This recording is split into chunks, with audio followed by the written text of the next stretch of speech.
മഹാപുണ്യം പ്രദാനം നൽകുന്ന മഹാശിവരാത്രി അങ്ങനെ വരാൻ പോവുകയാണ്. ഞാൻ ശരിക്കും ഒരു ഗുരുവായൂരപ്പൻ്റെ ഭക്തയാണെങ്കിലും ഞാൻ ഏറ്റവും കൂടുതൽ എടുത്തിരിക്കുന്നത് മഹാശിവരാത്രിയും അതുപോലെ തന്നെ മഹാദേവനുമായി ബന്ധപ്പെട്ട എല്ലാ വ്രതങ്ങളുമാണ് ഞാൻ ഏറ്റവും കൂടുതൽ എൻ്റെ ഈ ജീവിതത്തിൽ ഞാൻ എടുത്തിരിക്കുന്നത്. ഫൽഗുണ മാസത്തെ കൃഷ്ണപക്ഷ ചതുർദശിയിലാണ് ശിവരാത്രിയായിട്ട് ആചരിക്കുന്നത്. പാലാഴി മദനവുമായി ബന്ധപ്പെട്ട കഥയും കാലകൂട വിഷം ലോകരക്ഷയ്ക്കായി സ്വയം കുടിക്കാൻ തയ്യാറാവുന്ന സമയത്ത് പാർവതിദേവി ഓടിവന്ന് കണ്ടത്തിൽ പിടിച്ച് വിഷം താഴേക്കിറങ്ങാതിരിക്കാൻ തടഞ്ഞു നിർത്തി ശിവഭഗവാന്റെ കണ്ടത്തിൽ വിഷം ഉറച്ച് നീലകണ്ഠനായി മാറിയ കഥയുമെല്ലാം ശിവരാത്രിയുമായി ബന്ധപ്പെട്ടതാണ്. ശിവഭഗവാൻ പാർവതിദേവിയെ പരിണയിച്ചതും ശിവരാത്രിയായിട്ട് ആചരിക്കുന്നു. ശിവരാത്രി വ്രതത്തിന്റെ പ്രാധാന്യം എടുത്തു പറയുന്ന ഒരു കഥയാണ് ഭീഷ്മർ സ്വന്തം മരണം കാത്ത് ശരശയിൽ കിടക്കുന്ന സമയത്ത് പറഞ്ഞു കൊടുത്തത്.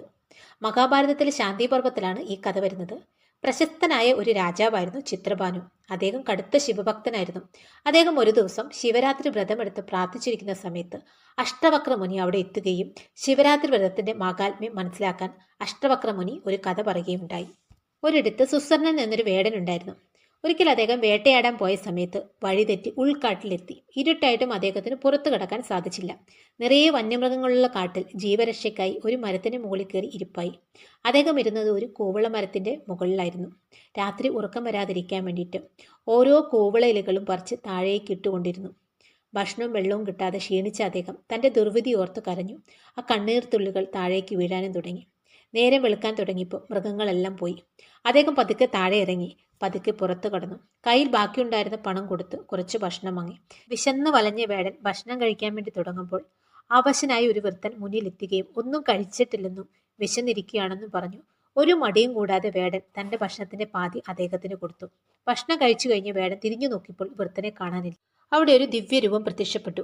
ഞാൻ ശിവഭഗവാന്റെ ഭൂതഗണത്തിലെ നന്ദികേശനാണെന്നും ശിവഭഗവാന്റെ എല്ലാ അനുഗ്രഹങ്ങളും ലഭിച്ചിരിക്കുന്നു എന്നും പറഞ്ഞു. വേടനൊന്നും മനസ്സിലായില്ല. നന്ദികേശൻ പറഞ്ഞു, ഇന്നലെ ശിവരാത്രി ആയിരുന്നുവെന്നും ഒന്നും അറിയാതെയാണ് ജലപാനമില്ലാതെ മൗനത്തിലിരുന്ന് വ്രതമെടുക്കുകയും കൂവള ഇലകൾ കൊണ്ട് അർച്ചന ചെയ്യുകയും ചെയ്തില്ല. പല ജന്മങ്ങളിലെയും പുണ്യം നിനക്ക് ലഭിച്ചിരിക്കുന്നു. ഉപവാസം കഴിഞ്ഞ് സാധുജനങ്ങൾക്ക് അന്നദാനവും ചെയ്തു. അതുകൊണ്ട് നിനക്കും നിന്റെ കുടുംബത്തിനും എല്ലാ സൗഭാഗ്യങ്ങളും ലഭിച്ചിരിക്കുന്നു. കൂടാതെ വരും ജന്മത്തിൽ നീ ഒരു രാജാവായി പുനർജനിക്കുമെന്നും അദ്ദേഹം പറഞ്ഞു. അഷ്ടവക്ര മുനി പറഞ്ഞു കൊടുത്ത കഥ കേട്ടപ്പോൾ രാജാവിന് പൂർവ്വജന്മ സ്മരണ ഉണ്ടാവുകയും ശിവരാത്രി ആചരിച്ചതിന്റെ പുണ്യമായിട്ടാണ് ഈ ജന്മത്തിൽ താൻ രാജാവായതെന്ന കാര്യം അദ്ദേഹത്തിന് ഓർമ്മ വരികയും ഈ കഥ നാടു മുഴുവൻ അറിയിക്കാൻ ഉത്തരവിടുകയും ചെയ്തു.